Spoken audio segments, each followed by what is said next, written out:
বাংলাদেশের ঐতিহ্যবাহী জেলা খুলনা যেন দৌলতপুর থানার অন্তর্গত মহেশ্বর পাশা সাড়াডাঙ্গা ময়দানে যুব সমাজের উদ্যোগে 2 দিন ব্যাপী গতকাল এখানে যিনি কথা বলেছিলেন আন্তর্জাতিক খ্যাতি সম্পন্ন মুফাসসিরে কোরআন শ্রদ্ধাভাজন বড় ভাই মাওলানা সাদিকুর রহমান আজহারি, মাওলানা মুফতি সেলিম রেজা, হাফেজ মাওলানা আব্দুল্লাহ আল মামুন, প্রধান অতিথি ছিলেন মুহাদ্দিস আব্দুল খালেক, দক্ষিণবঙ্গের প্রখ্যাত আলেমে দ্বীন। আল্লাহ রাব্বুল আলামিন সবগুলো গোলামকে গোলাম হিসাবে যেন কবুল করেন।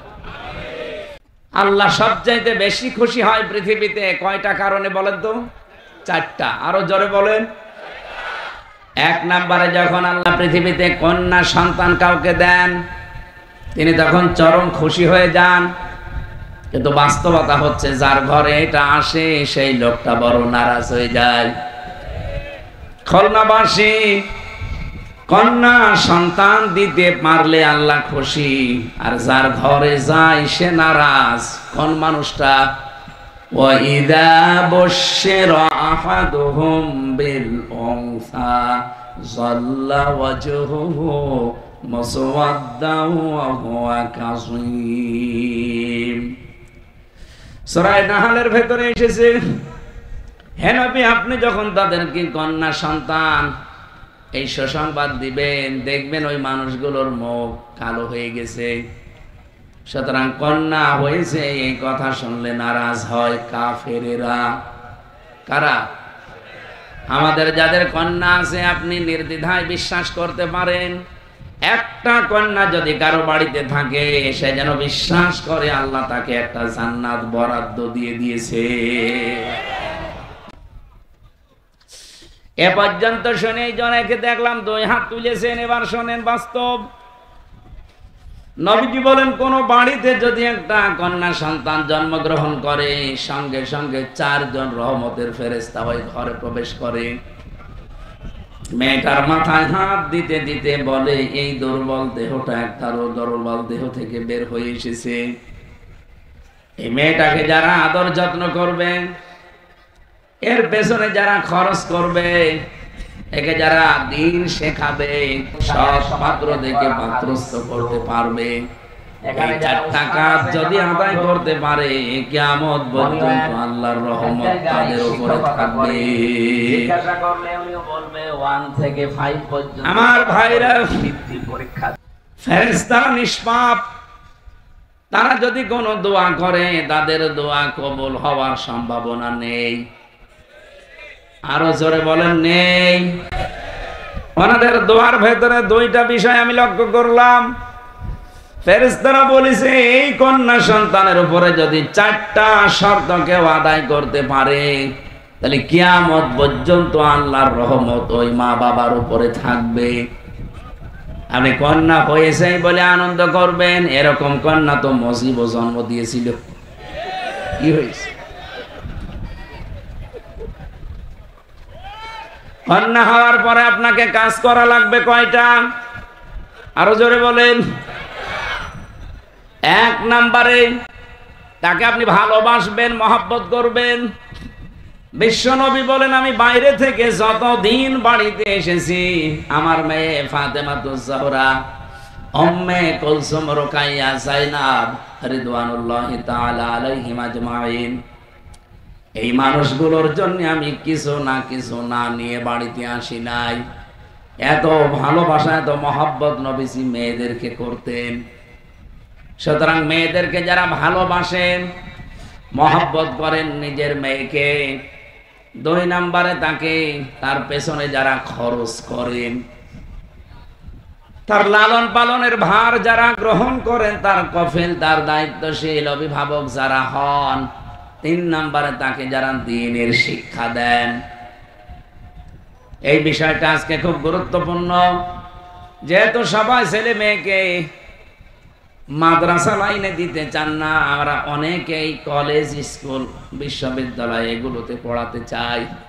সেই হিসাবে 92 মুসলমানের দেশে আমরা লক্ষ্য করলাম ডক্টর মোহাম্মদ ইউনূস 2 নবীর নাম নিয়ে উনি বসে আছে। একটা মোহাম্মদ আপনি কি করলেন আমরা জানি না। গানের শিক্ষক নিয়োগ দিয়েছেন 1 থেকে 5 পর্যন্ত প্রাইমারিতে, শরীর চর্চার শিক্ষক নিয়োগ দিয়েছেন, অথচ আপনি 1 থেকে 5 পর্যন্ত ধর্মীয় শিক্ষক, কোরআনের শিক্ষক নিয়োগ দিতে ব্যর্থ পারেন নাই। এটা যদি রেকর্ড হচ্ছে জায়গা মতো চলে যাবে আমি জানি। বহু কিরামান কাতিবিন বিভিন্ন জায়গায় ওরা আছে, ওরা পৌঁছিয়ে দেবে। গোয়েন্দা বিভাগে যারা আছে, আপনারাও তো মুসলমান, 92% মুসলমানের এই দেশে। এটা শুধু হামজার আহ্বান না, 18 কোটি মানুষের দাবি একটাই, আমরা 1 থেকে 5 পর্যন্ত একজন আলেম শিক্ষক চাই। দাবি আছে না আমাদের? এই ক্যামেরার দিকে ধরেন, লিল্লাহি তাকবীর। এটা যদি ডক্টর ইউনূস সাহেবের কাছে নাও যায়, আরো সে চলে গেছে, বলেন কিয়ামতের দিন আল্লাহ যেদিন বিচার করবে, জীবনে যদি কিছুই কবুল না হয়, এই হাত তোলার দৃশ্যটা দেখানো যাবে যে আল্লাহ আমি তোমার কোরআনের শিক্ষার পক্ষে ছিলাম। জোরে বলেন সুবহানাল্লাহ। একটা গভীর ষড়যন্ত্র চলছে। গানের শিক্ষক, নাচের শিক্ষক আপনি নিয়োগ দিতে পারেন মুসলমানের দেশে, শরীর কিভাবে চর্চা করা লাগে এই শিক্ষক নিয়োগ দেওয়া লাগে মুসলমানদের টাকায়, অথচ কোরআন আর হাদিস এর 100 মার্কের একজন শিক্ষক দরকার, এটা আজ পর্যন্ত এই দেশে হয় নাই। এমনকি আমরা দেখতে পাচ্ছি এই দেশে যত সরকারি প্রতিষ্ঠান আছে, কয়েকটা বাদ দিয়ে 100টার প্রায় 99টা প্রতিষ্ঠানে মসজিদ আছে, সেখানে ইমাম আছে, মুয়াজ্জিন আছে, খাদেম আছে, সেখানে পিয়নের বেতন 30,000, অথচ মসজিদের খতিব, ইমাম, মুয়াজ্জিনের বেতন 5,000, 6,000। এটা একটা বৈষম্য না? বলেন বলেন, যে বৈষম্য দূর করার জন্য এতগুলো মানুষ জীবন দিয়ে গেল, যাদের রক্তের উপরে আপনারা চেয়ারে বসে আছেন, এখনো পর্যন্ত 1 বছর 1 মাস পার হয়ে গেল। এই বৈষম্য যদি এখনো দূর না হয়, কি জবাব দেবেন জাতির কাছে?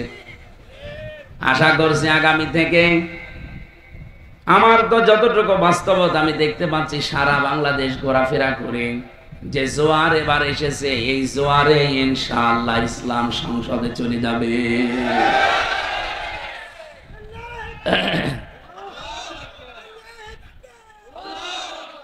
আল্লাহ রাব্বুল আলামিন ইসলামকে যদি এইবার সংসদ পর্যন্ত পৌঁছিয়ে দেয়, আমরা কথা দিতে পারি বাংলাদেশ জামাত ইসলামী থেকে সর্বপ্রথম কোরআনের যে নির্দেশ, ওই 4টা কাজ আগে আদায় করা হবে ইনশাআল্লাহ। আমি যতটুকু বিশ্বাস করি, এটা যদি সত্যি কায়েম হয়, এই 4টা কাজ যদি একটা একটা করে জারি হয়ে যায়, ইমাম সাহেব, মুয়াজ্জিন সাহেব, খতিব সাহেবদের এই যে আজ বৈষম্যের শিকার বানিয়ে রেখেছেন, এটা ইনশাআল্লাহ দূর হয়ে যাবে। বাইরের দেশগুলোতে যখন ঘোরাফেরা করি, হিন্দু রাষ্ট্র, পাশের দেশ প্রতিবেশী, এই যে কলকাতার দিকে তাকান, পশ্চিমবঙ্গের মমতা ব্যানার্জি একটা হিন্দু মহিলা, অথচ পুরা পশ্চিমবঙ্গের মসজিদের ইমাম, খতিব, মুয়াজ্জিন, খাদেম এবং ঝাড়ুদার পর্যন্ত সব রাষ্ট্র থেকে তারা বেতন দিচ্ছে সরকারিভাবে। এতদিন যারা দায়িত্বে ছিলেন কি করেছেন আমি জানি না। শহীদ আল্লামা দেলাওয়ার হোসাইন সাইদি রহমতুল্লাহ আলাইহি, উনি একবার চেষ্টা চালিয়েছিলেন ইমামদের জন্য,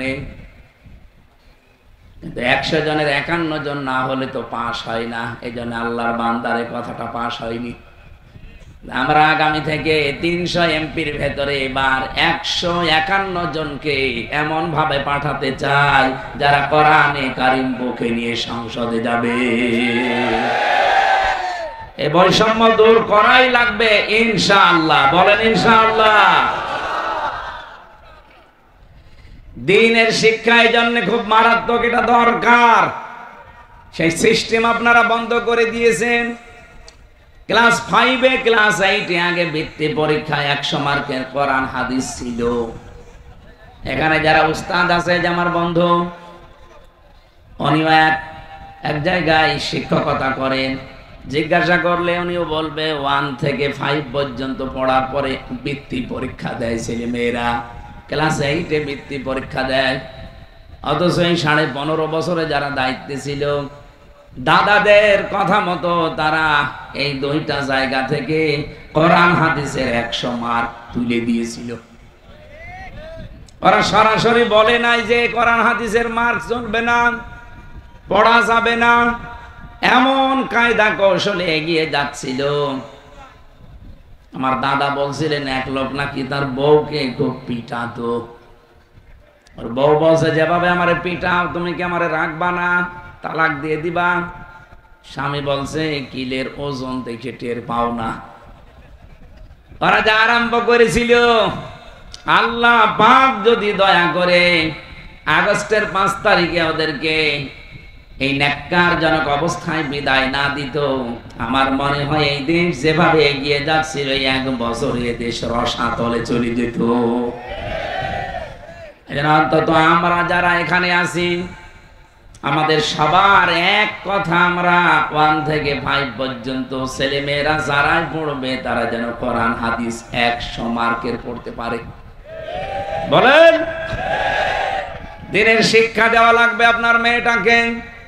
4 নম্বরে তাকে সৎ পাত্র দেখে আপনি পাত্রস্থ করবেন।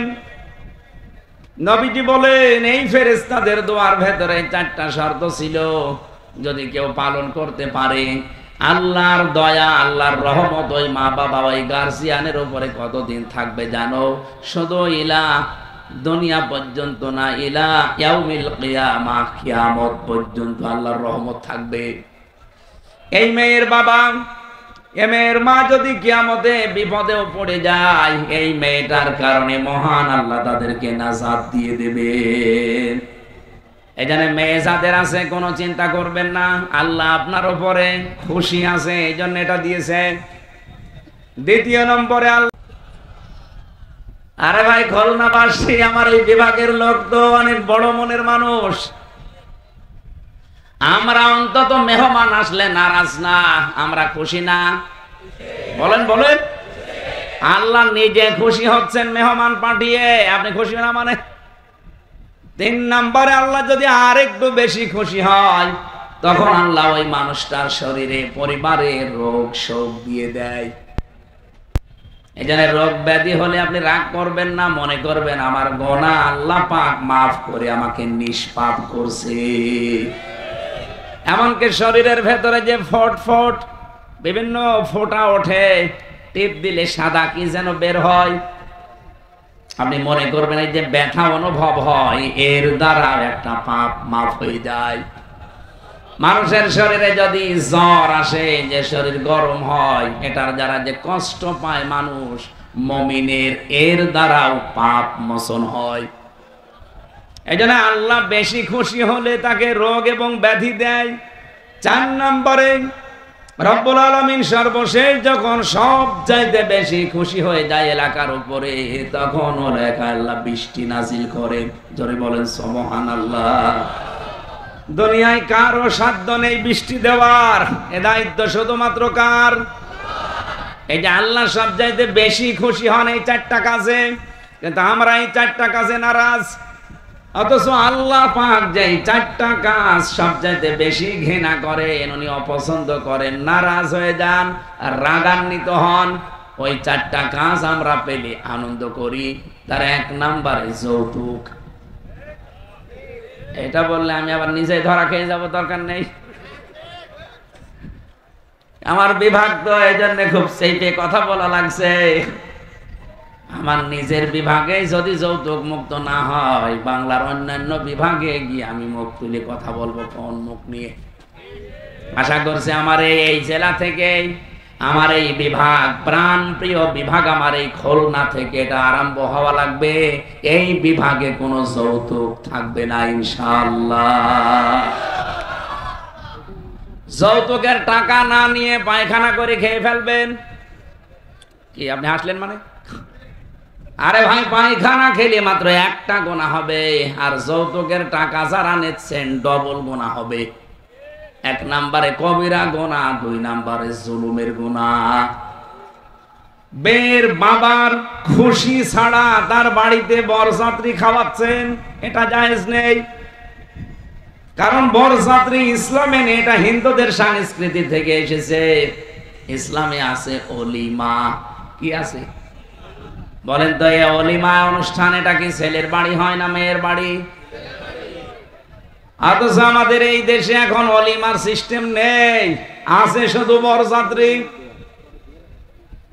তাও 2-1 জন 5 জন নিয়ে গেলে হয়, বিয়ে করতে যাচ্ছে ও সাথে করে নিয়ে যায় 500। এইরকম ফকির, এরকম ছোট লোক এই খুলনায় নেই। বরযাত্রী গিয়েছেন কারা কারা? হাত তোলেন তো। হাত তোলেন, লজ্জা করেন আপনার? আপনি মেয়ের বাড়িতে যেভাবে ফকিরের মতো আজকে থেকে তওবা করেন, জীবনে কোনোদিন বরযাত্রীর দাওয়াত পেলে যাব না। কে হাত তোলেন তো দেখি, কারা যাবেন না বরযাত্রীতে? আমি বারবার এমনি বলছি না, আমার ছেলে নেই, আমার 3টা মেয়ে, আমার বিয়ে দেওয়া লাগবে না? না, তারপর হাদিস যেহেতু, এটা আমরা মেনে চলার চেষ্টা করি। আগামীতে বরযাত্রী না অলিমা? আরো জোরে বলেন, অলিমা না বরযাত্রী?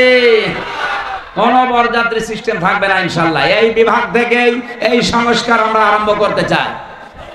বিশেষ করে যারা বিয়ে করবেন, বর এবং বরের বাবা যারা আছেন, যদি যৌতুকের টাকা নেন, আমার মনে হয় সামাজিক ভাবে বয়কট করা দরকার। ঠিক বলছেন? মানে আপনি নিজে নিয়ে বসে আছেন, এই কাজটা বন্ধ হওয়া দরকার কিনা বলেন তো? 2 জন মহিলা ছিল আমাদের মাথার উপরে, অথচ এই কাজটা তারা আজ পর্যন্ত বন্ধ করতে পারে নাই। খালি নারীর অধিকার, নারীর অধিকার নিয়ে চিল্লিয়েছে। এটা নারীর অধিকার না, ইসলামে অধিকার তাদেরকে দিয়েছে। এবার যদি ইসলাম আসে বাংলাদেশে, ঝাঁটা পিটা করে যৌতুক বিদায় করা হবে ইনশাআল্লাহ। আল্লাহ রাগান্বিত হয়ে যান এই যৌতুকের এই সিস্টেম যখন চালু থাকে। 2 নম্বরে আল্লাহর এগিয়ে যান। যেই সমাজে সুদ আর ঘুষ, এই 2টার প্রচলন বেড়ে যায়, আল্লাহ রাব্বুল আলামিন তখন ওই সমাজের প্রতি রাগান্বিত হয়ে যায়। বাংলাদেশে একটা ঘর এখন নেই যেখানে ঘুষ নেই। যদি বলেন যে না আমি ঘুষ খাই না, এটা আমি মানি, কিন্তু বলেন যদি আমি ঘুষ দেই না, না আমি এটা বিশ্বাস করি না। এদেশে এমন একটা সিস্টেম আমরা বানিয়ে ফেলেছি, ঘুষের নাম পর্যন্ত পাল্টিয়ে রেখেছি হাদিয়া। কথা বলেন না কেন? আল্লাহর কোন নিষিদ্ধ বিষয়কে আপনি যতই সুন্দর মোড়ক দেন না কেন, ওটা বৈধ করা সম্ভব? দোকানের নাম লিখে দিয়েছে বিসমিল্লাহ মদের ভান্ডার। সুদ যেটা মারাত্মক, টাকা ছেড়ে রাখে, টাকা আসে 100 টাকায় 120 টাকা দেয়। এ পাবলিক দেশে নেই। খুলনা বিভাগের মানুষেরা আপনারা কিন্তু আরো বেশি সেনসিটিভ থাকা দরকার, কারণ আমি এই খুলনার সন্তান, এই বিভাগের বাইরে যে আমি কিন্তু আর মুখ পাবো না। এই বিভাগ থেকেই আমরা এই মুহূর্ত থেকে নিয়ত করব, অন্য ধর্মের যারা আছে তারা যা করে করুক, আমরা মুসলমানেরা ঘুষ সুদ জড়িত হব না। ঘুষের ওইটা সম্ভব না, ওটা রাষ্ট্রের নিয়ম নীতি দরকার, ওটা ইসলাম আসলে ইনশাল্লাহ কায়েম হবে। কিন্তু সুদের এই বিষয়টা আমরা নিজেরা এখন ছাড়ার চেষ্টা করলে পারি। যারা 100 টাকা দিয়ে রাখেন, মাসে মাসে 120 টাকা নেন, আপনি কি জানেন আপনি কত বড় অন্যায় আছে? নিজের মায়ের সাথে আপনি জিনা করছেন। আরে ভাই, খাওয়া যায় তাই বলে সব খাওয়া যায়? এই খাওয়াগুলো একটু হালকা বন্ধ করা লাগবে। আপনি সুদ বাদ দিয়ে অন্য কোন সিস্টেমে আপনি চেষ্টা করেন, আমার আল্লাহ বরকত দেবে। সুদের এই ব্যবসায় যারা নিয়োজিত আছেন, আল্লাহর কসম চর্মচোখে দেখতে মনে হবে বিশাল সম্পদের পাহাড় তৈরি হচ্ছে। এক দিক থেকে টাকা আসলে 5 দিক থেকে আল্লাহ সব খসিয়ে দেবে। তিন নম্বরে আল্লাহ সব চাইতে একেবারে সর্বশেষ বেশি রেগে যায় তখন যখন দেখা হয় যে জাতির লোকদের মিথ্যা কথা বেড়ে গেছে। আর যেটা সব চাইতে বেশি বাংলাদেশে, কথা বলে না কেন, সব চাইতে বেশি এখন এই বিষয়টা। মিথ্যা তো নিজে বলেই, এমনকি মিথ্যা কথা আর একজনের উপরে চাপিয়ে তাকে কালার করে। এটা মিথ্যা না শুধু, এটা গীবত না শুধু, এটা তহমত। এটা যদি বন্ধ না হয়, যে উদ্দেশ্য নিয়ে আপনি এগিয়ে যাচ্ছেন জীবনেও তার টার্গেট পর্যন্ত যেতে পারবেন না। আপনি কি জানেন এই যে মিথ্যা তহমত দেওয়া, একজনের নামের উপরে দোষ চাপিয়ে দেওয়া, অথচ লোকটাও বিষয়ে কিছুই জানে না। আমি একটা ঘটনা পড়ছিলাম, ইমাম মালিক রহমতুল্লাহ আলাইহি তার জামানায় একজন মহিলা ইন্তেকালের পর প্রতিবেশী একজন মহিলা গেছে তার লাশ ধোয়াতে। মহিলা মাটি পরিষ্কার করার পরে যখন রানের উপরে হাত দিয়েছে, দেখে হাত আর খোলে না, আটকিয়ে গেছে। কে গো, হাত আর খোলে না, হাত টান দিলে লাশ উঠে পড়ে।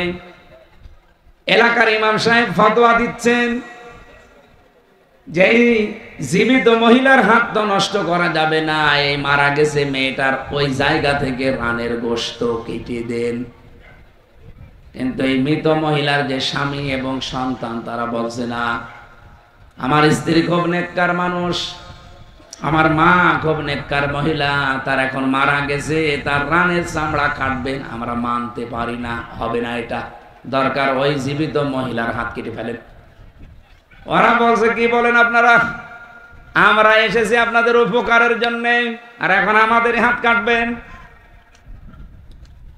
এলাকার ইমাম সাহেবের ফতোয়া দিয়ে যখন হয়নি, তখন দেশের প্রধান বিচারপতি ইমাম মালিক, যে জায়গায় ঘটনা সেখান থেকে 80 কিলোমিটার দূরে মদিনায় তিনি প্রধান বিচারপতি, তাকে ঘোড়ায় চড়িয়ে নিয়ে আসা হচ্ছে, আপনি বিচার করেন। ইমাম মালিক ডাক দিয়ে বললেন, আল্লাহর বান্দি, পর্দা দিয়ে ঘিরে দেন, প্রশ্ন করব তারে তিনটা। এক নাম্বার, এই মেয়ে, এই মহিলার লাশ ধোয়ানোর সময় কোনো খারাপ কোনো চিন্তা ভাবনা, কোনো কাজ তোমার দ্বারা হয়েছে? মেয়েটা কাঁদতে কাঁদতে অস্থির, বলে না, আমি অনেকক্ষণ এই হাত ধরে বসে আছি, আমার তো প্রাকৃতিক প্রয়োজন আছে, আমি যেতেও পারি না, মহা মুসিবতে আমি কিচ্ছু করি নাই। ইমাম মালিক বলে, আল্লাহর বান্দে, আমার কাছে কিন্তু কোরআন আর হাদিসের রাডার আছে, তুমি যদি সত্য কথা না বলো আমি কিন্তু ধরতে পারবো, সত্য কথা বলো। মেয়েটা বলছে, ইমাম, যা করেছি আমি এতটুকু বলতে পারি, বলো।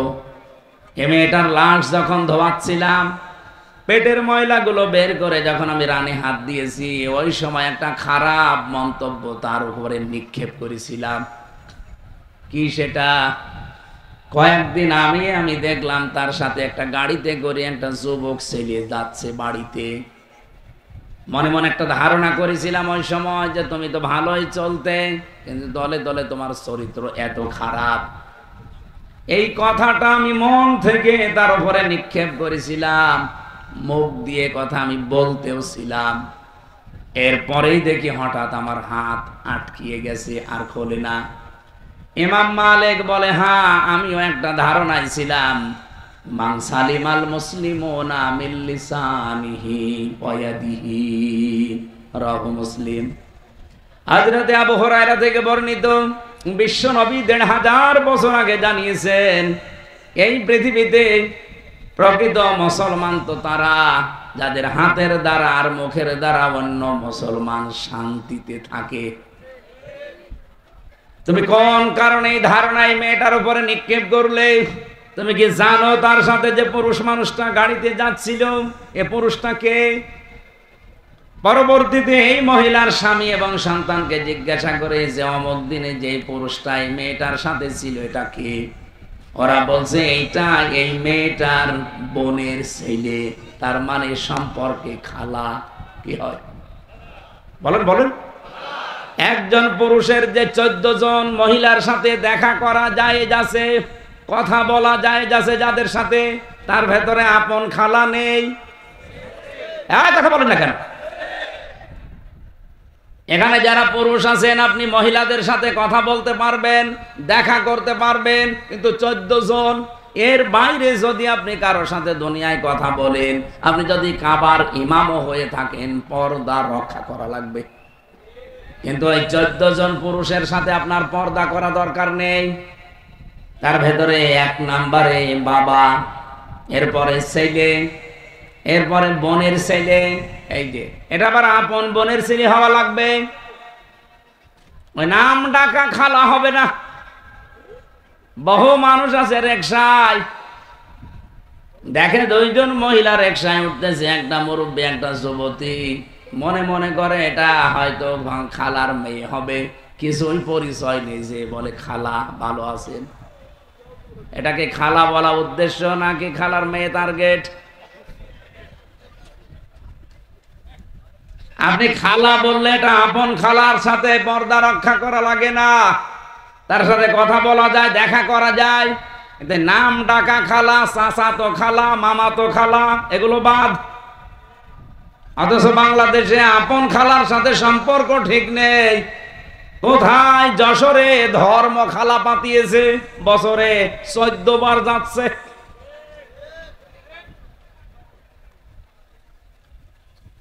তুমি যে ধারণা করলে এই মেয়েটাকে নিয়ে, অথচ এই ছেলেটা হচ্ছে তার বোনের ছেলে, তার মানে খালা। খালার সাথে বিয়ে করা জায়েজ আছে? বলেন বলেন। কোন কারণে এই ধারণা করলে? তুমি যে মুখ দিয়ে বলেছিলে, অন্তর দিয়ে ধারণা করেছিলে, অথচ মুসলমানের কাজ হচ্ছে তার মুখের দ্বারা আর হাতের দ্বারা মানুষ যেন শান্তিতে থাকে। একটা মিথ্যা তহমত তার উপরে নিক্ষেপ করার কারণে দুনিয়ায় আল্লাহ তোমার শাস্তি দিয়ে দিয়েছে। আর শাস্তি এখন তোমার হবে। আমি কোরআনে কারীম থেকে যে আয়াত পড়ব, এই আয়াত অনুযায়ী সূরা নূর থেকে তিনি তেলাওয়াত করলেন, ওয়াল্লাযীনা ইয়ারমুনাল মুহসানাতি সুম্মা লাম ইয়াতু বিআরবা'তি শুহাদা ফাজলিদুহুম সামানিনা জালদা ওয়ালা তাকবালু লাহুম শাহাদাতান আবাদা। ইলা আখির আয়াত। কোন মানুষ যদি নিরপরাধ সতী সাধবী কোন মেয়ে লোকের উপরে জেনার তহমত নাজিল করে, তার উপরে নিক্ষেপ করে, ও যদি 4 জন সাক্ষী জোগাড় করতে না পারে, 2টা শাস্তি তার দুনিয়ায় হবে। 1 নম্বরে তাকে 80টা চামড়ার চাবুক মারা হবে। 2 নম্বরে যতদিন সে জীবিত আছে তার সাক্ষ্য গ্রহণ করা হবে না। আমি আয়াতটা পড়ার পরে আমি চিন্তা করেছিলাম বাংলাদেশ নিয়ে। এদিকে তাকান। আজ যে মিথ্যা অভিযোগ এই 54 বছর ইসলামপন্থীদের উপরে দেওয়া হয়, বিশেষ করে সতী সাধবী বহু নারীর উপরে আন্দাজে তহমত দিয়ে তাদেরকে বছরের পর বছর কষ্টে রাখা হয়েছে জেলখানায়। হাজার হাজার মিথ্যা মামলা। এই 54 বছর বাদ দিলাম, এই 15.5 বছরে আমি তো নিজে প্র্যাকটিক্যাল লাইফে দেখলাম, আমি নিজেও একজন ভিকটিম। এই হাজারো মিথ্যা মামলা সাজিয়ে মিথ্যা সাক্ষী দিয়ে বহু মানুষের জীবন অলরেডি নষ্ট করে দেওয়া হয়েছে। সংসদ যেদিন প্রথম স্বাধীন হওয়ার পরে এই দেশে কায়েম হয়েছিল, সূরা নূরের এই আয়াতটা যদি ওই দিন সংসদে কায়েম হয়ে যেত, বাংলাদেশে কোনো মিথ্যা মামলায় পর্যন্ত হইতো না। আপনি কি জানেন মিথ্যা মামলা, মিথ্যা সাক্ষী এটা কোন জায়গায় নিয়ে পৌঁছায়? নারায়ণগঞ্জের একজন আমার সাথে জেলখানায় ছিল, আজ 8 বছর মিথ্যা এই সাক্ষীর কারণে পড়ে আছে লোকটা। মাঝে মাঝে দেখতাম শিশুর মতো হাউমাউ করে কাঁদছে।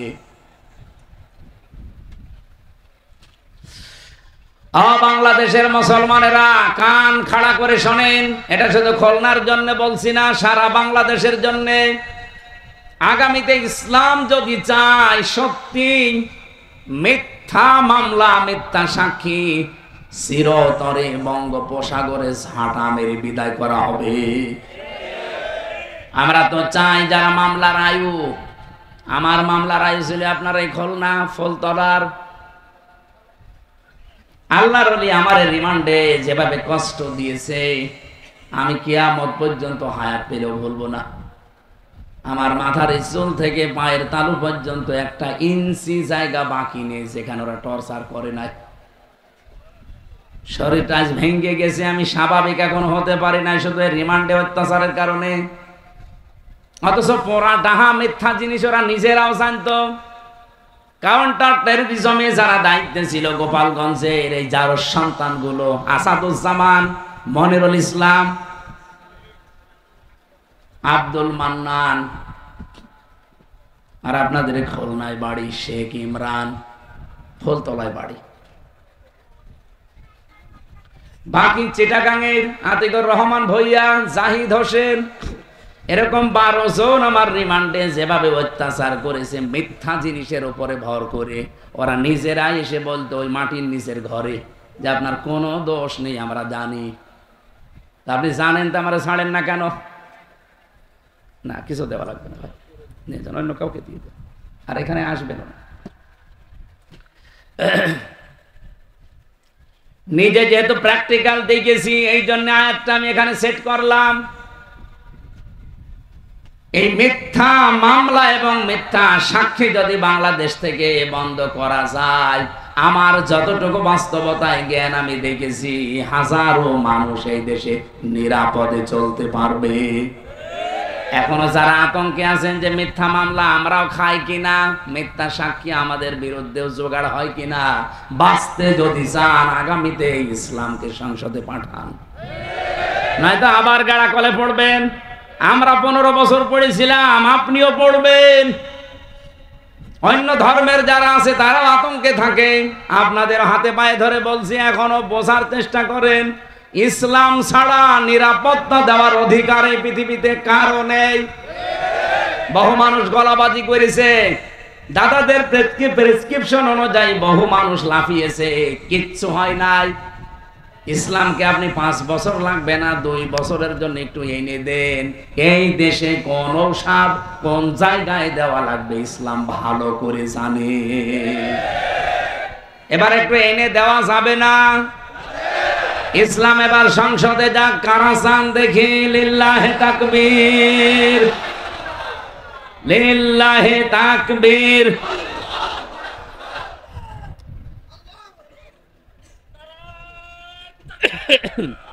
আলহামদুলিল্লাহ ভাই,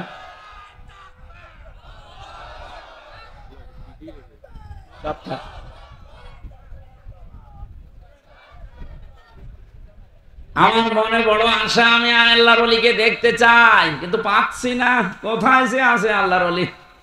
আমার রিমান্ডে চেয়ারে বসিয়ে হাত এভাবে বেঁধে, পায়ের সাথে বেঁধে। আমার আগে একজনকে নিয়ে যাচ্ছিল, ওনার বাড়ি চট্টগ্রামে, ছাত্র দলের ছেলেটা নিয়ে গেল, ভালো ছেলে। আসার সময় দেখি খোড়াতে খোড়াতে আসছে,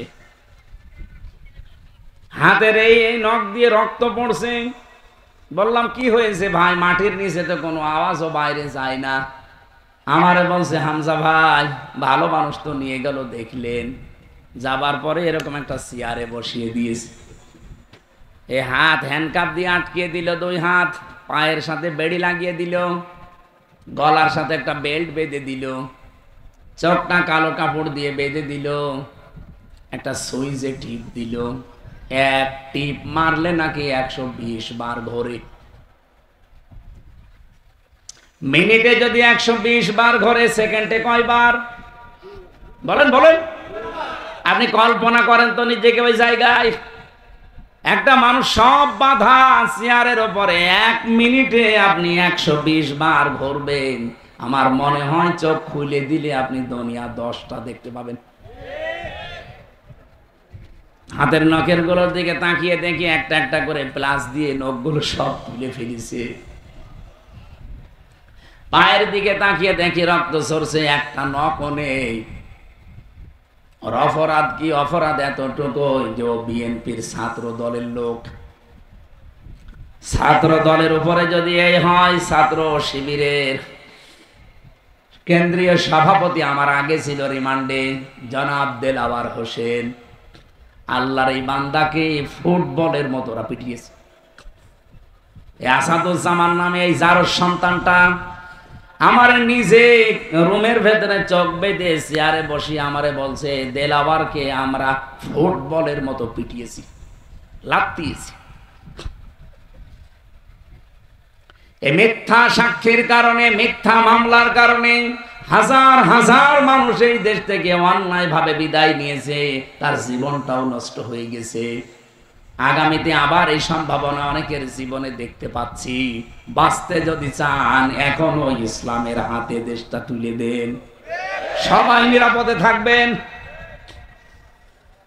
হিন্দু মহাজোটের মহাসচিব গোবিন্দ চন্দ্র পরামানিক, রাজবাড়িতে বাড়ি, সারা বাংলাদেশের হিন্দু মহাজোটের মহাসচিব লোকটা সেদিন আমার সাথে দেখা হয়েছিল।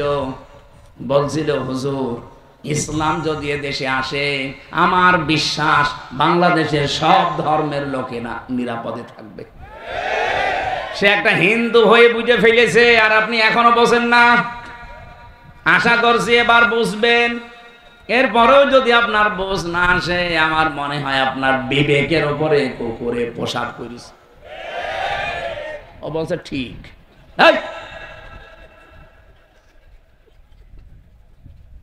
বিবেক কবে জাগ্রত হবে আপনার? ইমাম মালিক ডাক দিলেন, আল্লাহর বান্দি, সাক্ষী যেহেতু তোমার একটাও নেই, তুমি আন্দাজে ধারণা নিক্ষেপ করেছিলে জেনার, সুতরাং এখন তোমার 2 নম্বরে শাস্তি হবে। তোমার সাক্ষী জীবনে আর কোনো দিন গ্রহণ করা হবে না। আমার মনে হয় যারা মিথ্যা মামলা দেন, মিথ্যা সাক্ষী দেন, 3 বছর 5 বছর 10 বছর 15 বছর পরে মামলাটা খারিজ হয়ে যায়, কোনো প্রমাণ পায় না। এই যে আমার মামলাটা 3 বছর কোনোদিন জামিন দেয়নি, অথচ আগস্টের 5 তারিখের পরে মামলা শুধু তুলতে দেরি, শুধু জামিন না, জামিনও দিয়েছে, মামলা খারিজ করে দিয়েছে। আমি জিজ্ঞাসাও করেছিলাম জজ সাহেবকে যে আপনার কাছেই তো এই মামলা আসতো 3 বছর, তখন তো আপনি জামিন দিতেন না, এখন কি এমন পেলেন যে জামিন না খারিজ করে দিলেন? হুজুর এতদিন আমার হাত বাঁধা ছিল, এখন আমার হাত খোলা আছে। আমরাও চাই এই দেশে যারা দায়িত্বে থাকবে তাদের হাত আবু সাইদের মতো খোলা থাকবে। আর এটা সম্ভব হবে 1628 জন মানুষকে একটু হাত খোলা অবস্থায় পেলে। আর আমরা ওইটাই চাচ্ছি, ইসলাম দিয়ে, মন মতো না। আমেরিকার প্রেসক্রিপশন দিয়ে হবে না, ভারতের প্রেসক্রিপশন দিয়ে হবে না, এটা প্রেসক্রিপশন লাগবে কোরআনের। এগুলো কোরআনে আছে না নেই? ইমাম মালিক বলেছে তোমাকে এখন প্রথমে 80টা বেত মারা হবে চামড়ার চাবুক দিয়ে। 2 নম্বরে কোনো দিন আর বেঁচে থাকতে তোমার কোনো সাক্ষী আর গ্রহণ করা হবে না। এই জন্য যাদের মামলা খারিজ হয়ে যায়, প্রমাণ হয় না, অথচ মাঝখানে তার জীবন থেকে 2-5 বছর 7-10 বছর কেটে যায় জেলখানায়, যেহেতু নিরপরাধ একজন মানুষ। যারাই মিথ্যা মামলা দিয়েছে ওই মামলার আয়ু থেকে সাক্ষী পর্যন্ত প্রত্যেককেই শাস্তির আওতায় আনা দরকার। হ্যাঁ কথা বলেন, এইটার নাম ন্যায় বিচার ছিল।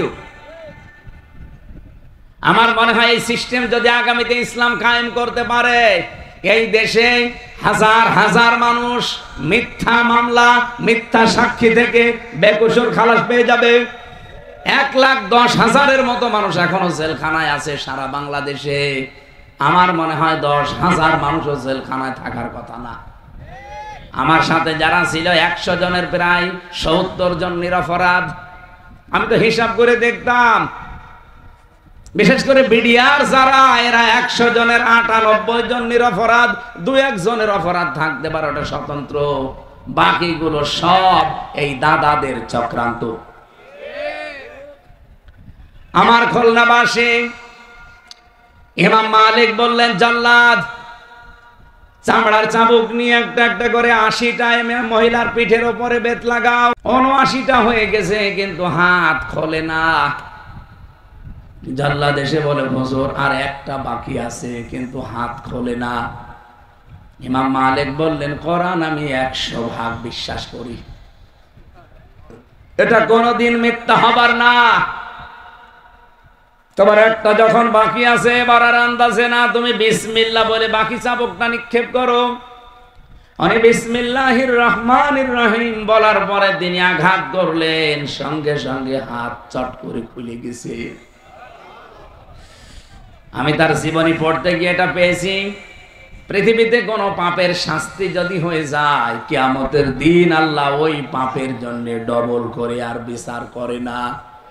এই জন্যেই 54 বছরে যে পাপের শাস্তিগুলো অনেকেই নিজে ইচ্ছা করে অপরাধ করেছেন, পাপ করেছেন, তাদের শাস্তিও এই জমিনে হওয়া দরকার। আমার তো 100% বিশ্বাস এই 54 বছরের ভেতরে, এর আগের ইতিহাস বাদ দেন, কারণ ও সময় আমাদের জন্ম হয়নি। আমার জন্মে দেখা এই 24, কথা বলেন না কেন? আমি ধর 71ও দেখিনি, আমি ধর 47 দেখিনি, আমি তো 52 দেখিনি, আমি 24 দেখেছি। সুতরাং এই 24-এর অপরাধীরা একটা যেন ছাড় না পায়। আগেরটা যারা হয়েছে ওগুলো বাদ দেন, ওরা অনেককে মাফ করে দিয়েছে, অনেককে জাতি ক্ষমা করেছে, কিন্তু 24-এরটা জাতি এখনো ক্ষমা করেছে।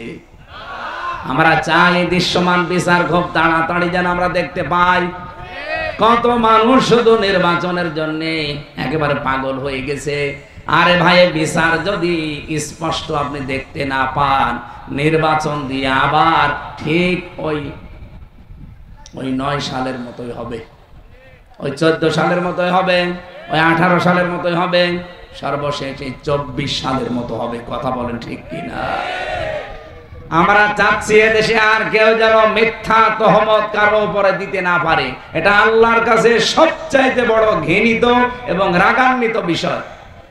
সূরা নেসার 113 নম্বর আয়াত 12 নম্বর আয়াতে এই তথ্যটা আছে, অমাইয়াকাসিবে খাতিয়াতান আও ইসমান সুম্মা ইয়ারমি বিহি বারিআন ফাকাদ হিতামালা বুহতানা ওয়া ইসমান মুবিনা। রব্বুল আলামিন বলেন, বহু মানুষ এমন দুনিয়ায় আছে নিজে অন্যায় করে, আর কাজটা যখন হয়ে যায় তখন একটা নিরপরাধ মানুষের উপরে দোষটা চাপিয়ে নিজে সাদোষ আছে।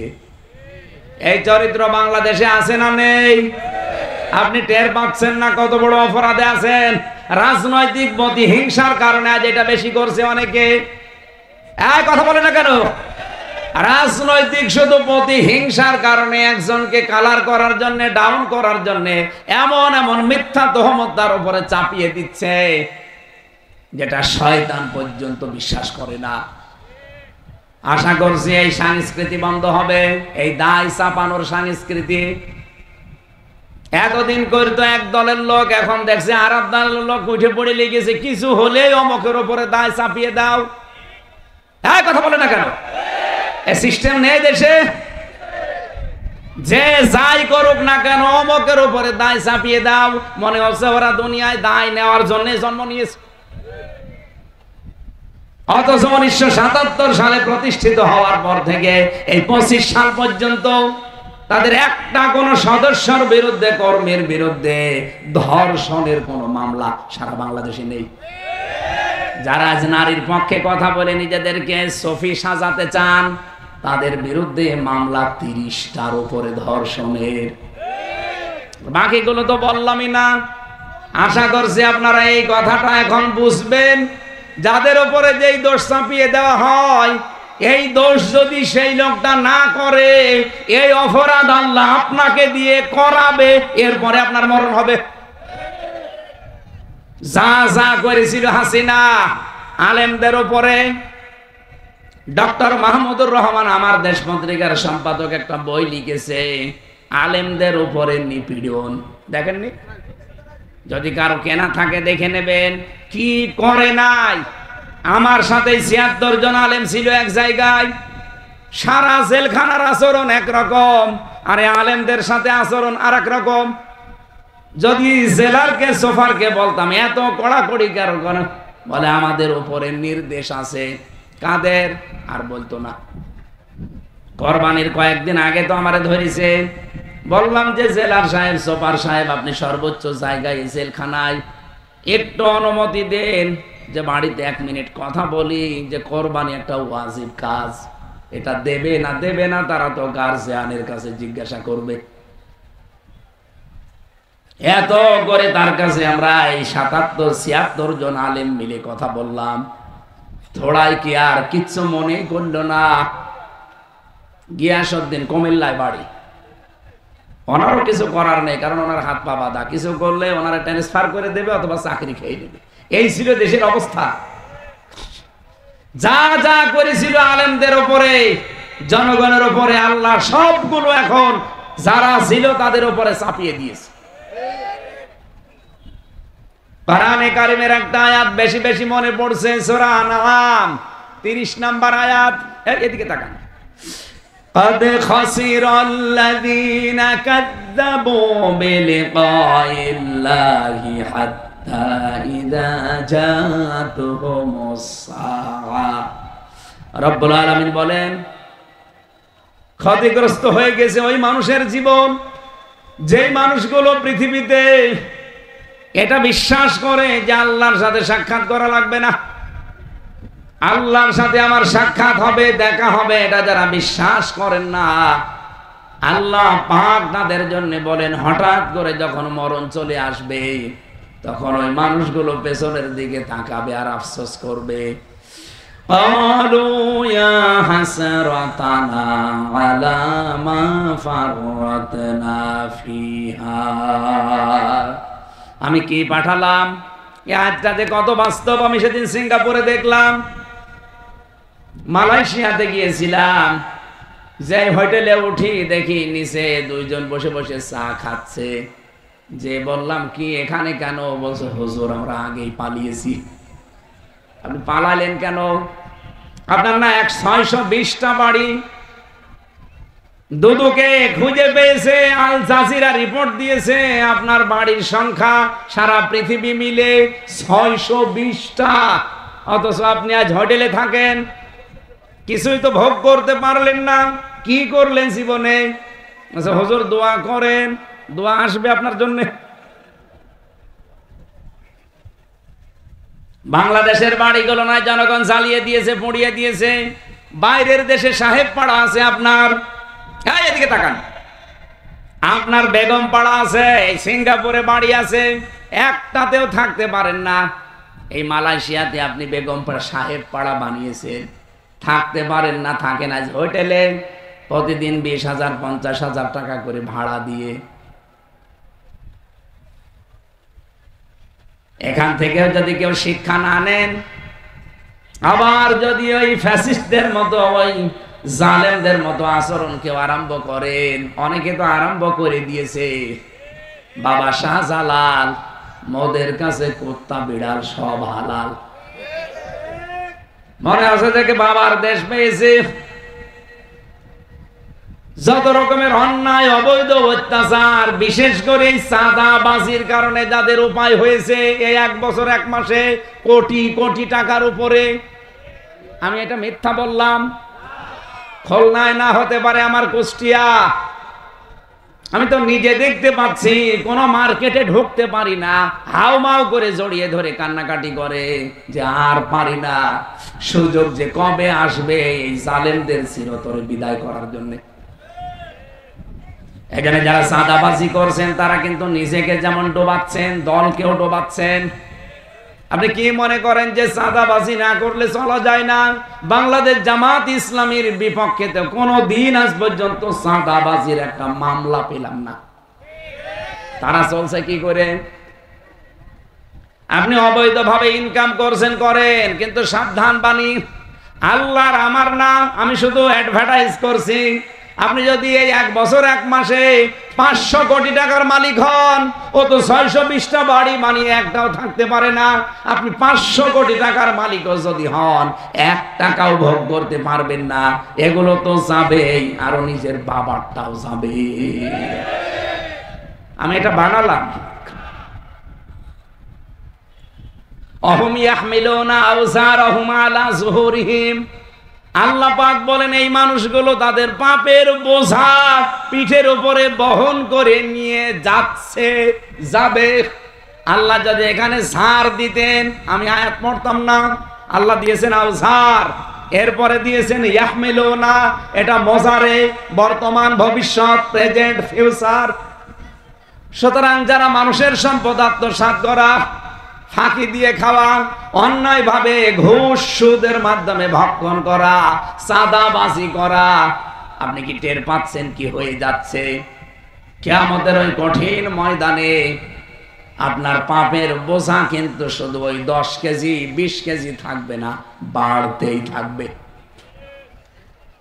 আমি আউসারের ব্যাখ্যা পড়ছিলাম, মুফাসসির সাইয়্যিদ কুতুব রহমাতুল্লাহ আলাইহি ফি জিলালিল কোরআনে লিখেছেন, এই দুনিয়ার ময়দানে কেউ যদি 50 বছর হায়াত পেয়ে 50 মন গুনাহ করে মরে যায়, কিয়ামতে তার মাথার উপরে, পিঠের উপরে 50 মন গুনাহ আল্লাহ চাপিয়ে দেবে, তার বিচার শেষ। কিন্তু একটা মানুষ যদি 50 বছরে গুনাহ করেছে 50 মন, ঠিক আছে, এমন এমন কাজ সে আঞ্জাম দিয়ে গেল, কিয়ামত পর্যন্ত তার এই পাপের বোঝা বাড়তেই থাকবে। এমন গুনাহ দেশে নেই? বলেন বলেন।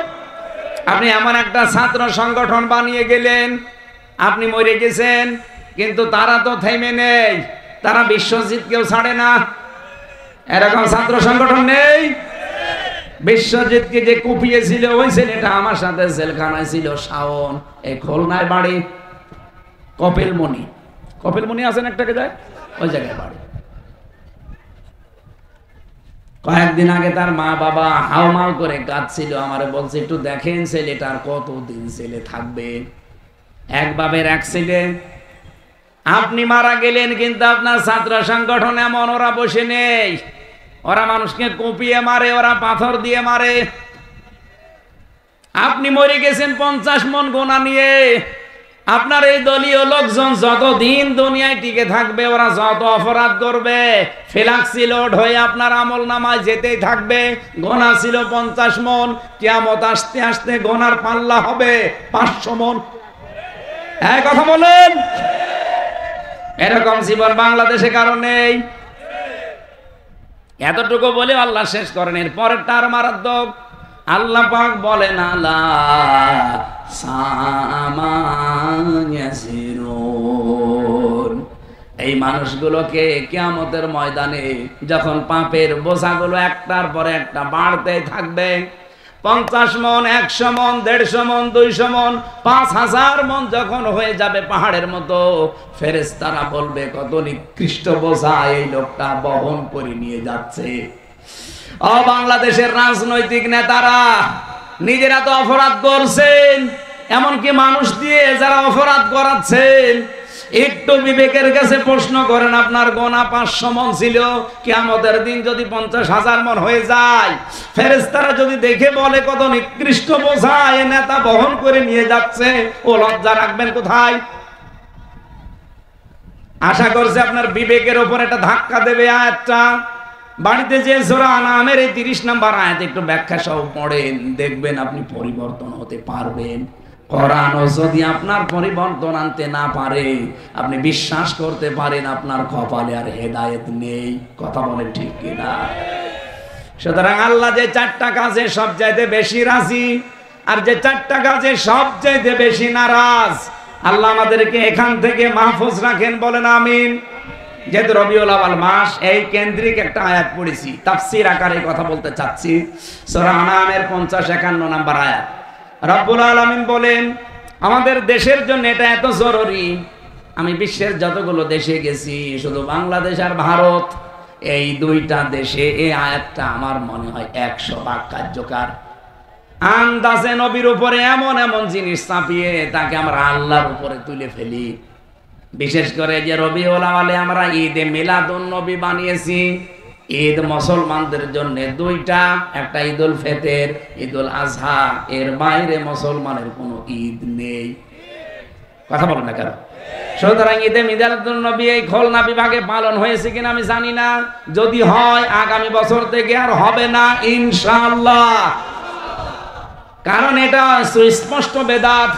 আপনি কোথায় পেয়েছেন ভণ্ডামি?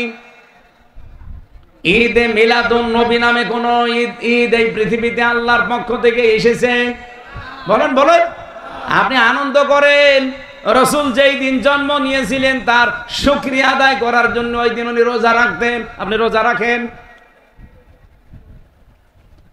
আমি 63 দিন ব্যাপী কি আরম্ভ করেছেন ঈদে মিলাদুন নবীর নামে, অথচ মিলাদ নামে যেটা আমাদের দেশে আছে এইটাও যদি আমরা হালকা মানতাম। আমি তো 27টা শিক্ষা পেয়েছি, একটা শিক্ষাও বাংলাদেশের মানুষ নেয় না। সিরাত ইবনে হিশাম থেকে বলছি, বিশ্ব নবীকে আমরা যেগুলো যেগুলো বলতে চাই, আল্লাহ বলেন নবী আপনি বলেন ওগুলো একটা আমি না। কুল্লা আকুলু লাকুম ইনদি খাযাইনুল্লাহ, নবী আপনি বলেন আমি এ কথা বলি না যে আল্লাহর ধন ভান্ডার আমার কাছে আছে। ওয়ালা আলামুল গায়বা, আমি এ কথাও বলি না যে আমি গায়েব জানি। ওয়ালা আকুলু লাকুম ইন্নী মালাক, আমি এ কথাও বলি না যে আমি ফেরেশতা। আমি কি বলি? ইনাত্তাবিউ ইল্লা মা ইউহা ইলাইয়া, আমার প্রতি যেটা নাজিল হয় ওইটা শুধু আমি অনুসরণ করি। কুল হাল ইয়াস্তাবিল আ'মা ওয়াল বাসীর, যারা চক্ষুষ্মান যারা অন্ধ এরা কি সমান? আফালা তাতাফাক্কারুন, এরপরেও কি চিন্তা করবা না? কি বলছেন বলেন বলেন। কি মারাত্মক কথা! আফালা তাতাফাক্কারুন, আল্লাহ আফসোস করছেন, এরপরেও কি তোমাদের চিন্তা আসবে না? ওয়াংদির বিহিল্লাযিনা ইয়াখাফুনা আইয়ুহশারু ইলা রাব্বিহিম, হে নবী এই কোরআন দিয়ে যে মানুষগুলো আল্লাহর সামনে হাসর করা লাগবে এই ভয় করে তাদেরকে সতর্ক করেন। মিন দুনিহি ওয়ালিয়্যু ওয়ালা শাফি', কিয়ামতের ময়দানে আল্লাহ পাক ছাড়া কোনো অভিভাবক কোনো সুপারিশকারী কারো পক্ষে থাকবে না, এটা যেন মানুষ সতর্ক হয়। আফালা ইয়াত্তাকুন, এরপরেও কি তারা সতর্ক হবে? আশা করছি তারা সতর্ক হবে। এ পর্যন্ত আমাদের মাতৃভাষায় অর্থ ছিল, এবার আমরা একটু ব্যাখ্যার দিকে যেতে চাচ্ছি। মূল শিক্ষাটা আমি শেষে দেব ইনশাআল্লাহ। খুলনাবাসী, আমি যেটা আজ থেকে প্রমাণ পেয়েছি, আজ বাংলাদেশ ভারতে পাকিস্তানে নবীকে নিয়ে আমরা যেটা বলতে চাই, অথচ নবীজিকে আল্লাহ বলেন এগুলো বলেন আপনি যেগুলো আমি একটাও না। নবী যদি খাজানার ভান্ডার তার কাছে না থাকে, কত পীরের কাছে আজ খাজানার ভান্ডার আছে বলে আমরা বিশ্বাস করি অলরেডি। কথা বলুন, বলে কেউ ফেরে না খালি হাতে, খাজারে তোর দরবারেতে। নবীজিকে বলতে বললেন আল্লাহ যে আমার কাছে ধন ভান্ডার নেই, আল্লাহর খাজানা নেই। নবীর কাছে না থাকলে পীরের কাছে থাকে কোন কায়দায়? হে নবী বলেন আমি গায়েব জানি না, অথচ আজ কত জায়গায় দেখতে পায় গায়েব না, 100 বছর পরে কি হবে তাও বলে দিচ্ছে। হে নবী আপনি বলেন আমি কিন্তু ফেরেশতাও না, আমি তোমাদের মতো মানুষ, অথচ সেখানে আজ আমরা নবীকে ফেরেশতাদের উপরে তুলে ফেলেছি। ফেরেশতারা কিসের তৈরি বলেন তো? বলেন বলেন। অনেকেই নবীকে নূরের তৈরি বানিয়ে মাটির তৈরি এ কথা বলতে নারাজ, অথচ কোরআনে কারীম জানিয়েছে কুলিন্নামা আনা বাশারুম মিসলুকুম, নবী আপনি বলেন আমি তোমাদের মতো মানুষ। এই যে ইন্নার পরে যদি মা আসে, আলেম যারা আছে জিজ্ঞাসা করেন বাংলা অর্থ দাঁড়ায় একমাত্র, কেবলমাত্র, শুধুমাত্র। আল্লাহ পাক বলেন নবী আপনি বলেন আমি কিন্তু শুধুমাত্র তোমাদের মতো মানুষ। পার্থক্য আছে, ইউহা ইলাইয়া, আমার প্রতি ওহী আসে, তোমাদের প্রতি আসে না, এইটাই পার্থক্য। সুতরাং আজ নবীকে নিয়ে যা উল্টা পাল্টা করছেন, গরম সন্নির নামে, ঠান্ডা সন্নির নামে বিভিন্ন নাম নিয়ে, আশা করছি আপনারা থামবেন। বিবেকে যদি আপনার কাজ না করে আপনি মুসলমান থেকে বের হয়ে যান, তাও নবীকে নিয়ে উল্টা পাল্টা কাজ করে ক্ষতি করেন না ইসলামের। বাইরে যাওয়া যায় না, বাইরের দেশের মানুষগুলো আমাদের এই দৃশ্য দেখে তারা হাসাহাসি করে, ইসলাম এই পাগলামি ধর্ম ইসলাম। বিশ্বনবী মুহাম্মদুর রাসূলুল্লাহকে আল্লাহ পাক যেটা দিয়েছিলেন তিনি বলেন আমি শুধু এইটার অনুসরণ করি, আর তোমাদেরকেও বলি এইটার অনুসরণ করতে। আপনারা যারা এই রবিউল আউয়াল মাস আসলে মিলাদ পড়া নিয়ে পাগল হয়ে যান, জীবনে কোনোদিন মিলাদের প্রথম শিক্ষাটা নিয়েছেন? আর রাহিকুল মাখতুমে পড়েছিলাম, আল্লামা সফিউর রহমান বলেন, তিনি লিখেছেন হযরতে হালিমাতুস সাদিয়া রাদিয়াল্লাহু তাআলা আনহা নবীজির জন্মের পরে তাকে কোলে তুলে নিয়েছিলেন। আমরা জানি মিলাদ মানে এটা বিলাদুন থেকে এর বাংলা অর্থ জন্ম। জন্মের কাহিনী তো আপনারা শুনতে চান। নবীজি জন্মের পরে কি করেছিলেন সেই কাহিনী আপনাদেরকে কয়েক মিনিটে একটু শিক্ষার জন্য বলছি। উনি প্রথমে নিজের মায়ের স্তনের দুধ পান করেছিলেন আমেনার, 2 নম্বরে পান করেছিলেন উম্মে আইমান এই দাসীর, 3 নম্বরে যার দুধ পান করলেন তিনি হযরতে হালিমা। হযরতে হালিমা তখনও মুশরিকা। তিনি বলেন, আমার ডান স্তন তাকে পান করতে দিলাম, মোহাম্মদ পান করেছে, বাম স্তনে মুখ লাগালাম, তিনি মুখ বের করে নিলেন। 1 বার 2 বার 3 বার মুখ বের করে নিলেন। জোর করে লাগাতে গেলেই আমার চোখের দিকে তাকিয়ে ইশারা দেয়, মা হালিমা জোর করেন কেন? আমি ডান স্তন তো পান করেছি, এটা আমার অধিকার ছিল, হক ছিল। বাম স্তন এটা আমার অধিকার না, আমার দুধ ভাই অধিকার আব্দুল্লাহর। আপনার তো আরেকটা ছেলে আছে না, আপনি জোর করেন কেন? দুনিয়ায় আমি ভাইয়ের হক নষ্ট করার জন্য আসি নাই, এসেছি ভাইয়ের হক ফিরিয়ে দেওয়ার জন্য।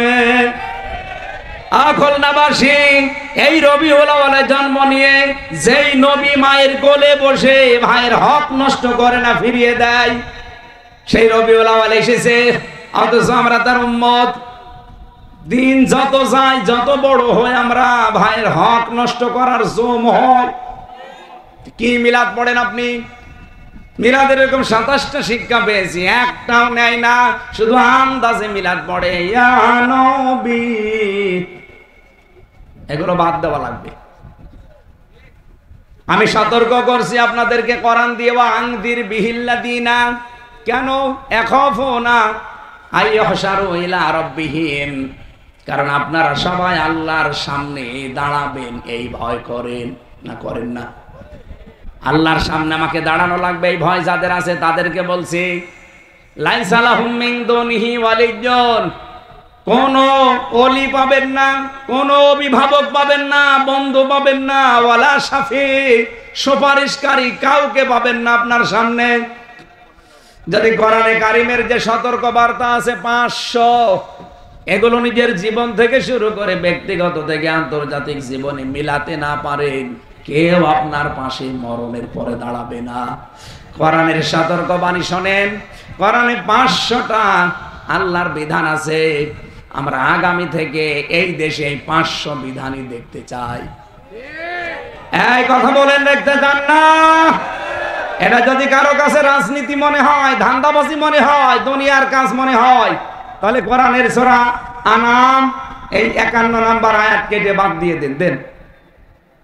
আমি তো আমার বাবার কথা দিয়ে সতর্ক করি নাই।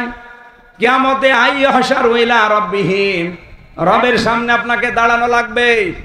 আর পীর সাহেবদের মতো আপনি 40 লাখ মুরিদ নিয়ে আসবেন না। ওয়াকুল্লুহুম আতিহি ইয়াউমাল কিয়ামাতি ফারদা, কিয়ামতের ময়দানে প্রতিটি মানুষকে আল্লাহ তার সামনে দাঁড় করাবে একা একা। কয়জন করি? নিজের জীবনটা মিলান, একা একা দাঁড় করিয়ে আল্লাহ 5টা প্রশ্ন করবেন। মা তাযালু কদামা বানি আদম আব্দি ইয়াউমাল কিয়ামাতি হাত্তা ইসালান 50 আন উমরিহি ফিমা আফনা ওয়া আন শাবাবিহি ফিমা আবলা।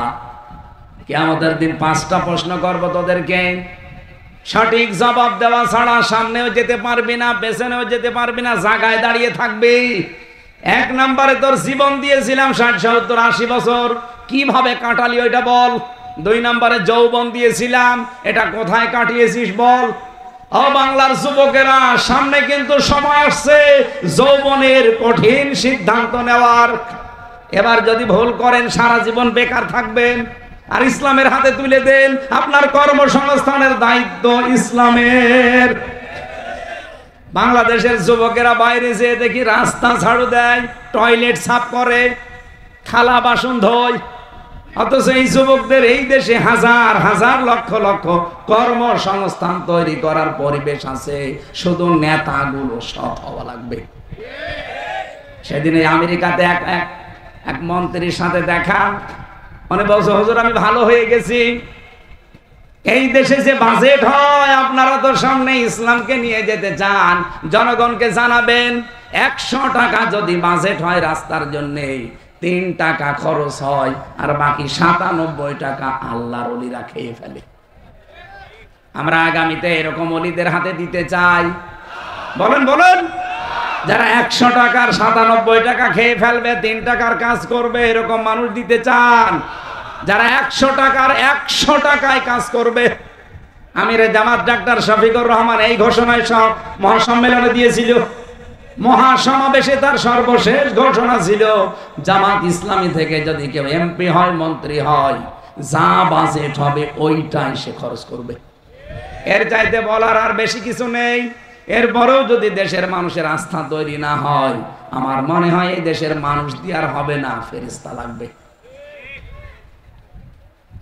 ফাত্তাবিউস সিরাতাল আযম, ইবনে মাসউদ থেকে বর্ণিত, নবীজি বলেন, যাদের দ্বারা ইসলাম কায়েম হওয়ার সম্ভাবনা দ্রুত, তোমাদেরকে আদেশ দিলাম সেই দলকে সাপোর্ট করবা, পেছনে থাকবা, ইত্তেবা করবা।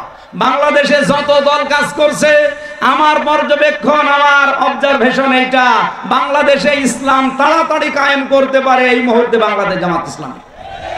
আপনি দেখেন, ইউনিয়নের এই মেম্বার থেকে একেবারে আন্তর্জাতিক পর্যায় পর্যন্ত প্রত্যেকটা জায়গায় তাদের সৎ এবং যোগ্য লোক ঠিক করা আছে।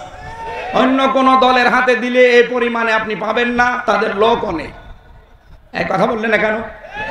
এটাকে আপনার কাছে রাজনীতি মনে হচ্ছে? এই হাদিস ফাত্তাবিউস সিরাতাল আযম, যাদের দ্বারা দ্রুত ইসলাম কায়েম হওয়া সম্ভব, এই উম্মতদেরকে আমি আদেশ দিলাম তাদের পেছনে থাকবা। এই আদেশকে আমি বানালাম, নবীর কথা আমি অ্যাডভার্টাইজ করেছি। কোরআন দিয়ে সতর্কবার্তা এখানে 500টা ছিল। সকাল থেকে আমার প্রোগ্রাম আবার শুরু, 11:30 পার হয়ে গেছে, আর কথা বলা ঠিক হবে না। আজকে যতটুকু বলেছি এতটুকু আমল করার তৌফিক কামনা করছি, আল্লাহুম্মা আমিন।